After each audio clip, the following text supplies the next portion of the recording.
ये घटना मेरे साथ दिल्ली में हुई थी। दिसंबर की सर्दी थी और रात के करीब 12:30 बजे थे। मैं स्टेशन पहुंचा था। मेरी ट्रेन 1 बजे आने वाली थी। दिल्ली का रेलवे स्टेशन दिन में भीड़ से भरा रहता है, लेकिन उस रात कुछ अलग ही सन्नाटा था। बस 2-4 लोग इधर उधर दिखाई दे रहे थे। मैं सीधे प्लेटफॉर्म नंबर 3 पर पहुंचा और अपनी बेंच पर बैठ गया। ठंडी हवा चल रही थी और ऊपर लगे बल्ब झपक रहे थे।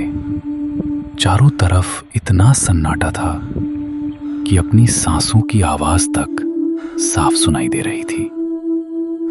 करीब 1 बजने ही वाला था, तभी अचानक लाउडस्पीकर से आवाज आई, ध्यान दीजिए, प्लेटफॉर्म नंबर 3 पर आने वाली ट्रेन रद्द कर दी गई है। ये सुनकर मुझे थोड़ा गुस्सा भी आया और अजीब भी लगा, क्योंकि उस वक्त पूरा प्लेटफॉर्म बिल्कुल खाली था। कोई और यात्री वहां मौजूद नहीं था। मैंने सोचा अब वापस घर चलना पड़ेगा। बैग उठाकर सीढ़ियों की ओर बढ़ ही रहा था कि अचानक मेरी नजर सामने वाली बेंच पर पड़ी। वहां एक बुजुर्ग औरत बैठी थी। मैं चौंक गया, क्योंकि कुछ पल पहले वहां कोई नहीं था। वो मुझे घूर रही थी। धीरे से उसने कांपती आवाज में कहा, बेटा, पानी मिलेगा? उसकी आवाज सुनकर मेरे रोंगटे खड़े हो गए, लेकिन मैं बदतमीजी नहीं करना चाहता था।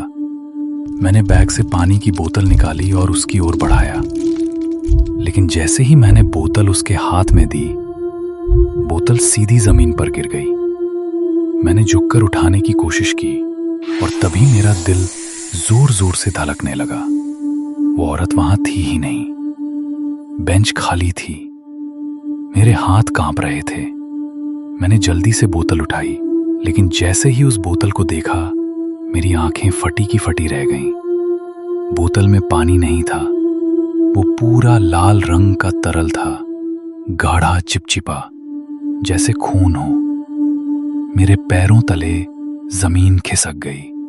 मैं एक पल भी वहां रुका नहीं। सीधा सीढ़ियां चढ़कर स्टेशन से बाहर भागा। बाद में जब घर पहुंचा तो सोचा शायद ये सब मेरा वहम रहा होगा, लेकिन सच कहूं, उस रात के बाद मैंने कभी प्लेटफॉर्म नंबर 3 पर कदम नहीं रखा।